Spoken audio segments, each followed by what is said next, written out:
Hello friends, welcome to my YouTube channel MTGM coaching centre. আমি মোহাম্মদ জসিউদ্দিন মণ্ডল। তোমাদেরকে আজকে আমি ক্লাস 10-এর চ্যাপ্টার 13 নম্বর চ্যাপ্টার, অর্থাৎ যে চ্যাপ্টারে তোমাদের ভেদ আছে সেই ভেদটা নিয়ে আজকে কিছু অঙ্ক করব। তো আমরা সবার প্রথমে যে অঙ্কটা দিয়ে আজকে শুরু করবো সেটা হলো 5 দাগের একেরটা। 5 দাগের একেরটা কি বলছে দেখো।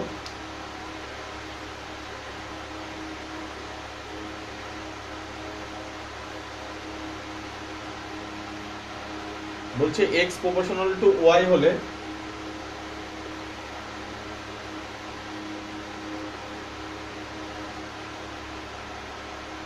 দেখায় যে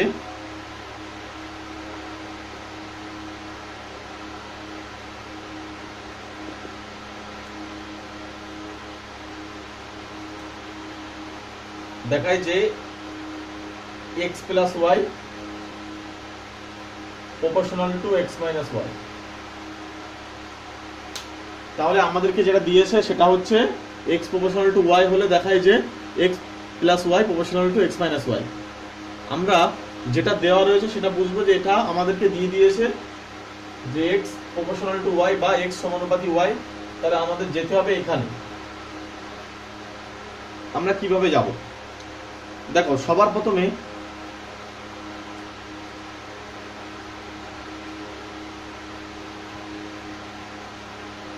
যেটা দেওয়া রয়েছে সেটাকে লিখলাম।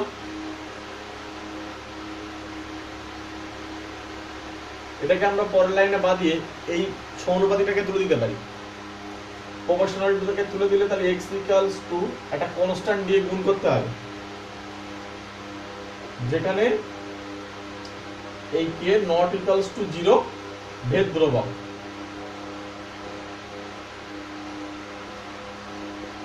বা লিখতে পারো অশূন্য ভেদ ধ্রুবক। ঠিক আছে, এরপরে আমরা এখানে আসতে চাই। তাহলে এটা কি করব, পরের লাইনে আমি বাদিয়ে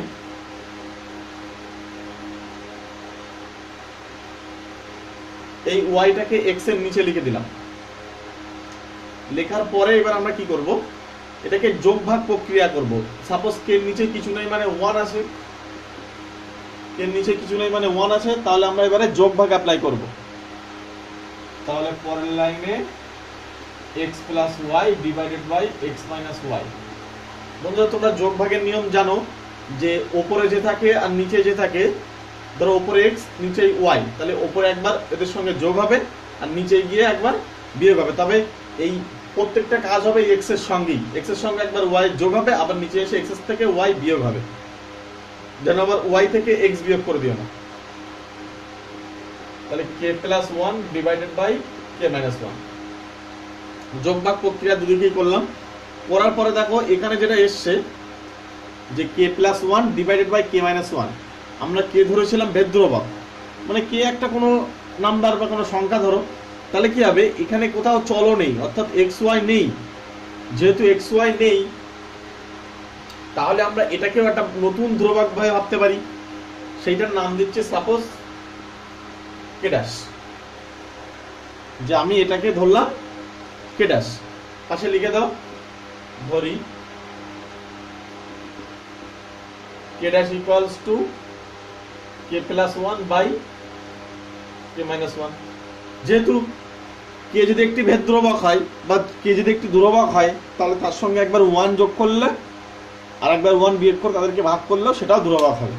ওকে, এবারে তাহলে পরের লাইনে আমি বাদিয়ে লিখতে পাচ্ছি যে x plus y equals to k dash into x minus y। এই x মাইনাস y k ড্যাশের সঙ্গে গুণ হয়ে গেল। তাহলে x plus y equals to k dash into x minus y। এবারে আমরা এখান থেকে উল্টো যাব, মানে সমানুপাতি চিহ্ন লিখতে গেলে এই ধ্রুবকটাকে তুলে দিতে হবে। তাহলে পরের লাইনে লিখতে পারবো x plus y proportional to x minus y। আশা করি বোঝা গেছে। বন্ধুরা, ভেদ খুবই সহজ, একটু জাস্ট বুঝতে হবে। এবং যোগ ভাগটা এখানে বেশিরভাগ জায়গায় আমরা অ্যাপ্লাই করব। তোমরা মানে সমানুপাত মানে অনুপাত সমানুপাতে যে চ্যাপ্টার ছিল সেখানে কিন্তু যোগ ভাগ ছিল, যেখানে কে মেথডের অঙ্কগুলো করা হয়েছিল। তো ওই ভিডিওগুলো আমার করা আছে, তোমরা দেখে আসতে পারো। আর যদি ভিডিওটি ভালো লাগে তাহলে একটি লাইক করো তো তোমরা যদি একটি লাইক করো তার জন্য কিন্তু আমাদের ভিডিও করার অনেক উৎসাহ বাড়ে। এবং তোমরা কমেন্ট করো যে তোমাদের কোন অঙ্ক প্রবলেম হচ্ছে, সেটা কমেন্ট করে বলো, দাগ নাম্বার পেজ নম্বর দিয়ে যথাসম্ভব চেষ্টা করছি সেটা সলভ করে দেওয়ার। ওকে, চলো তাহলে পরের অঙ্ক চলে আসি।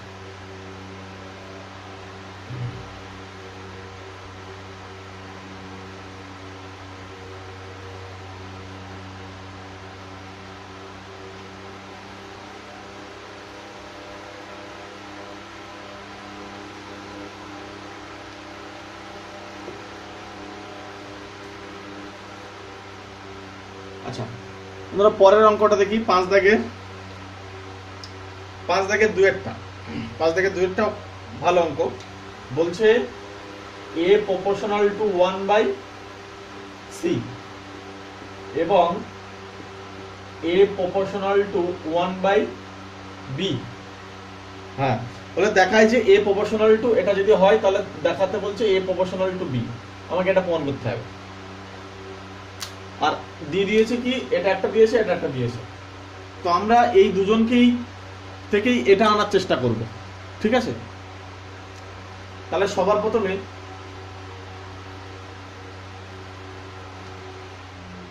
দুটো পার্টে ভাগ করলাম। তাহলে এটাকে লেখা যাচ্ছে যে a equals to k1 into 1/c, যেখানে k1 অশূন্য ভেদ ধ্রুবক, লিখে দেবে ভাষা।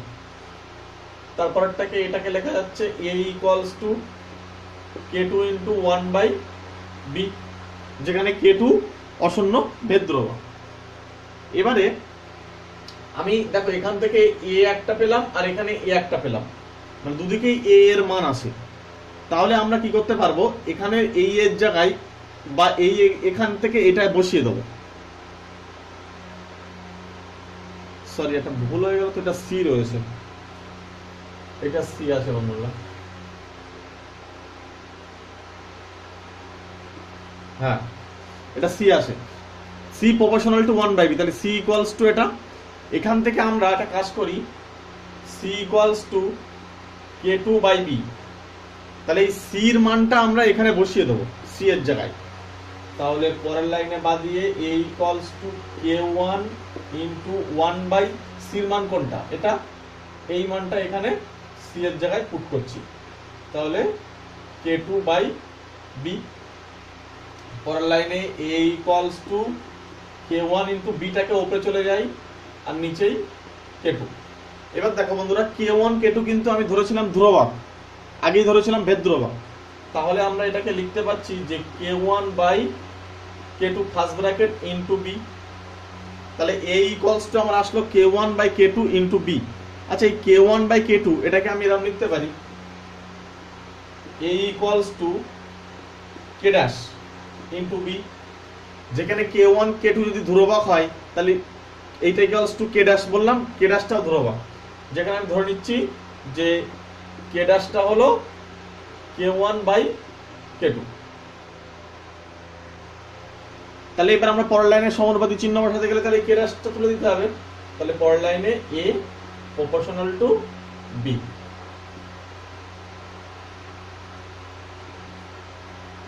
ওকে, আশা করি বোঝা গেছে। যদি বোঝা না যায় আমাকে কমেন্ট করো, এবং তোমাদের ভিডিওটি কেমন লাগছে তোমরা একটু কমেন্টে জানাও। যদি তোমাদের কোনো বুঝতে অসুবিধা তাও কমেন্ট করো। তাহলে মুছে দিচ্ছি, পরের অঙ্কে আসি।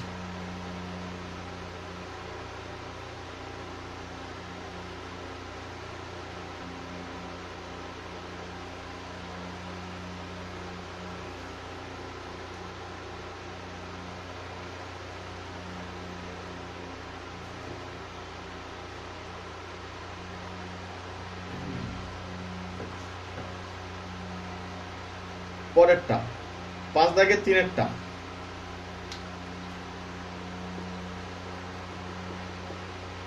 5 দাগের 3-এরটা কি বলছে যে a proportional to b, a proportional to b। তারপরের কেসটা বলছে b প্রপোর্শনাল টু 1/c, আবার b প্রপোর্শনাল টু 1/c। আরেকটা কি বলছে, এবং c প্রপোর্শনাল টু d, এবং c প্রপোর্শনাল টু d। এইটা কিন্তু যখনই 1/, হয় তখন কিন্তু ব্যস্ত সম্পর্ক হয়, ঠিক আছে? যাই হোক, তো আমাদেরকে তাহলে এবার এ আর ডির মধ্যে সম্পর্ক বার করতে বলছে। এইগুলো দিয়ে দিয়েছে, দিয়ে বলছে এটার আর এটার মধ্যে কি সম্পর্ক আছে বার করো, কি রিলেশন আছে সেটা আমাদের বার করতে চাই। তার মানে এখানে আমার বুঝতে হবে বি আর সি তাড়িয়ে ফেলতে হবে। কিভাবে তাড়াবে তোমার ব্যাপার। চলো, তাহলে আমরা যে তিনটে দিয়েছি সে তিনটে পার্টে ভাগ করে নিলাম। তাহলে পরের লাইন লিখতে পাচ্ছি যে a equals to k1 into b, যেখানে k1 হচ্ছে অশূন্য ভেদ ধ্রুবক, অবশ্যই কিন্তু পাশে লিখবে, আমি আর লিখছি না। b equals to k2 into 1/c আর c equals to k3 into b। এবারে বন্ধুরা খেয়াল করো, এখান থেকে যে সিটা বার হলো এখানে কিন্তু বসিয়ে দিতে পারবো। তাহলে আমরা পরের লাইনে বা দিয়ে b equals to k2 into c এর জায়গায় মান বসাবো এটা, তাহলে 1/k3 ইনটু d। এবারে এটা আসলো কি, তাহলে পরের লাইনে b equals two k2/k3 into 1/d। এবার দেখো b এর মানটা আবার এখানে আসে, তাহলে এখানে আমরা বসিয়ে দিতে পারবো। তাহলে পরের লাইনে a equals to k1 into b এর মান হচ্ছে k2/k3 into 1/d, k2/k3 into 1/d।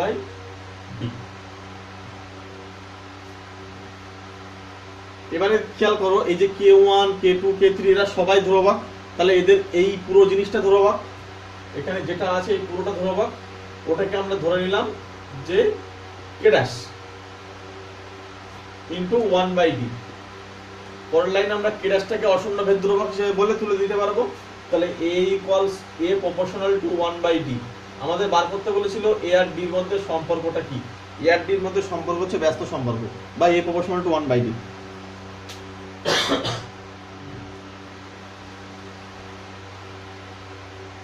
ঠিক আছে, বোঝা গিয়েছে।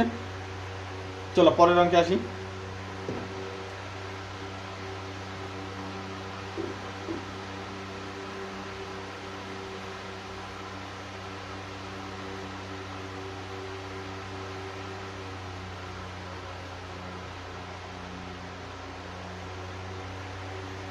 দেখো পরের অঙ্কে যেটা আছে বলছে যে x প্রপোর্শনাল টু y, ও x প্রপোর্শনাল টু y এবং y প্রপোর্শনাল টু z আর z প্রপোর্শনাল টু x, এই তিনটে বলে দিয়েছে যত সম্ভব। দেখি একবার, আর দিয়ে বলছে ভেদ ধ্রুবক তিনটির গুণফলের সম্পর্ক মধ্যে নির্ণয় করো। x proportional to y, y proportional to z আর z প্রপোর্শনাল টু x হলে ভেদ ধ্রুবক তিনটির মধ্যে সম্পর্ক লেখো। ভেদ ধ্রুবক তিনটির মধ্যে সম্পর্ক, সম্ভবত ভেদ ধ্রুবক তিনটির সম্পর্কের গুণফল 1 হবে। তাহলে আমরা কি করব, সবার প্রথমে এটাকে তিনটে পার্টে ভাগ করে নিলাম। আচ্ছা, একটু বড় করে করি।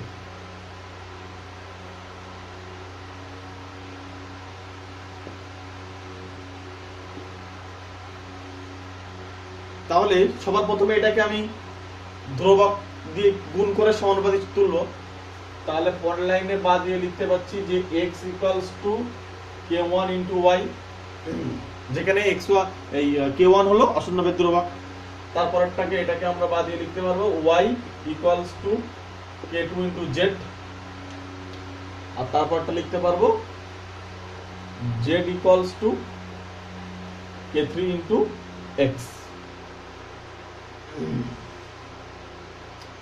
দেখো এখান থেকে আমি z এর মানটা এখানে বসিয়ে দিতে পারছি।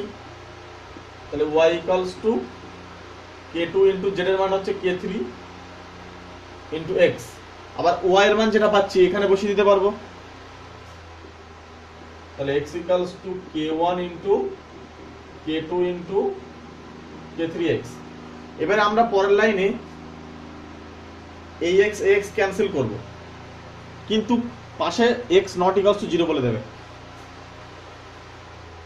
তাহলে x যদি ক্যান্সেল হচ্ছে তাহলে 1 হলো দিকে k1 k2 k3, এখানে পাশে বলো যে x নট ইকুয়ালস টু 0, কারণ কোন সংখ্যা দিয়ে যখনই ভাগ করতে হয় তখন আমাদের পাশে এই কথাটা বলা উচিত x নট ইকুয়ালস টু 0, কারণ শূন্য দিয়ে ভাগ করলে কিন্তু কোনো সংখ্যাকে ভাগ করা যায় না। একবার ভাগ করে দেখো যে 5কে 0 দিয়ে ভাগ করে দেখো, যেটা অ্যান্সার হবে আমাকে কমেন্ট করে বলো তো 5কে 0 দিয়ে ভাগ করলে কত হবে, দেখি কি অ্যান্সার করতে পারে।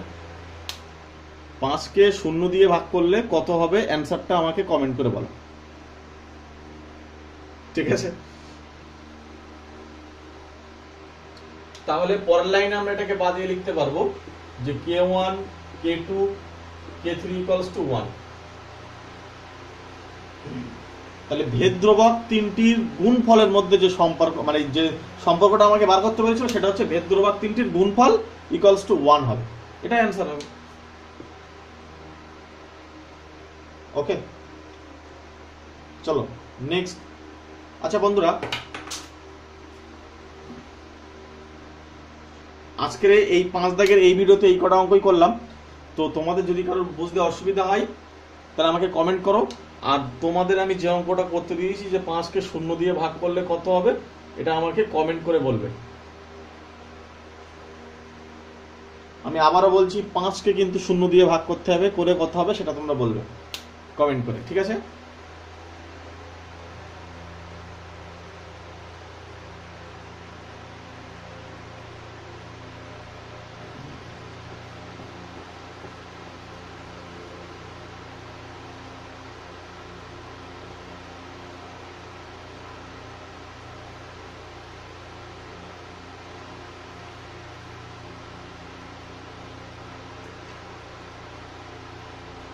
আচ্ছা বন্ধুরা, আমি আমার এই চ্যানেলে ক্লাস 10, 11 and 12 ম্যাথ ক্লাস করাচ্ছি। তো তোমরা যদি আমার সঙ্গে ক্লাস করতে চাও, মানে আমার ক্লাসগুলো তোমরা যদি ফলো করতে চাও, তাহলে তোমাদেরকে দেখবে ভিডিওর নিচে এক জায়গায় সাবস্ক্রাইব বলে অপশন আছে, সেটাকে তোমরা যে লাল রঙের সাবস্ক্রাইব লেখা আছে সেখানে যদি ক্লিক করো তাহলে দেখবে একটি বেল ভেসে উঠবে, সেখানে অল নোটিফিকেশনে ক্লিক করলে তাহলে আমি যখনই ভিডিও আপলোড করবো তোমরা সবার আগে পেয়ে যাবে, ঠিক আছে? তাহলে এইভাবে আমার চ্যানেলে জুড়ে থাকতে পারো, নাহলে আমার হোয়াটসঅ্যাপ গ্রুপ আছে সেখানে তোমরা জয়েন্ট হতে পারো। যে প্রবলেমগুলো হয় সেখানে তোমরা ছবি তুলে আমাকে কমেন্ট করে বলো, আমি সেখান থেকে তোমাকে সলভ করে পাঠিয়ে দিচ্ছি। ওকে, থ্যাংক ইউ এতক্ষণ ধরে ভিডিও দেখার জন্য।